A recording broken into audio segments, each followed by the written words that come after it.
ये हवेली राजा महाराजा के समय में बनाई हुई थी, लेकिन पिछले 18 सालों से इस हवेली में आज तक कोई भी रहने के लिए नहीं आया है।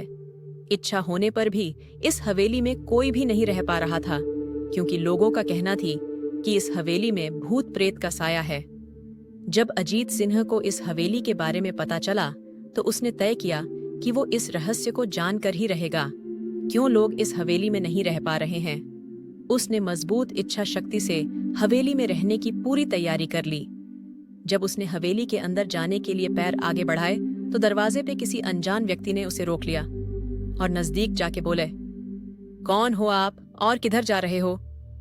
अजित सिंह ने जवाब देने के बजाय उसने सामने सवाल किया, जी आप कौन? मेरा नाम अर्जुन सिंह है और मैं यही पास में ही रहता हूं। अजित सिंह ने कहा, ओह अच्छा, मैंने सुना है कि यह एक भूतिया हवेली है और यहाँ कोई नहीं आ पाता है, इसलिए मैं इस हवेली में एक दिन रुकने का फैसला किया है। अर्जुन सिंह ने कहा, जी हाँ, आपने सही सुना है, और आप भी अंदर मत जाइए, मेरी माने तो आप भी वापस लौट जाइए, यहाँ बहुत खतरा है। ये सुनकर अजीत सिंह खुश हो गया, जैसे उन्हें कोई लॉटरी लग गई हो।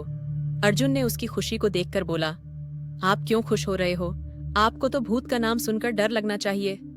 शायद आपको पता नहीं होगा कि मैं भूत प्रेत में काफी दिलचस्पी रखता हूँ। अगर इस हवेली में भूत है तो मैं अंदर जरूर जाऊंगा और सारी सच्चाई का पता भी लगाऊंगा। इतना कहकर अजीत सिंह उस हवेली में चले गए।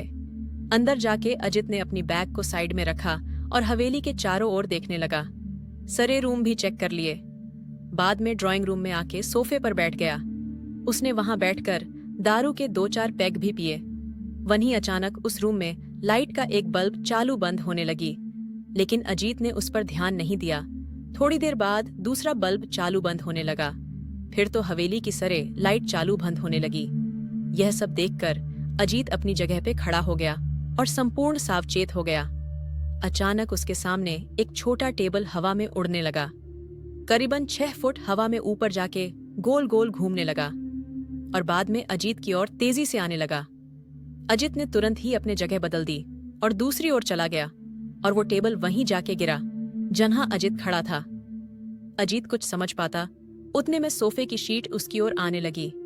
वो जल्द खड़ा हो गया और छलांग लगा के दूसरी ओर कूद गया, जिसके कारण सोफा दीवार को टकराया और अजीत बच गया। अचानक सब कुछ शांत हो गया।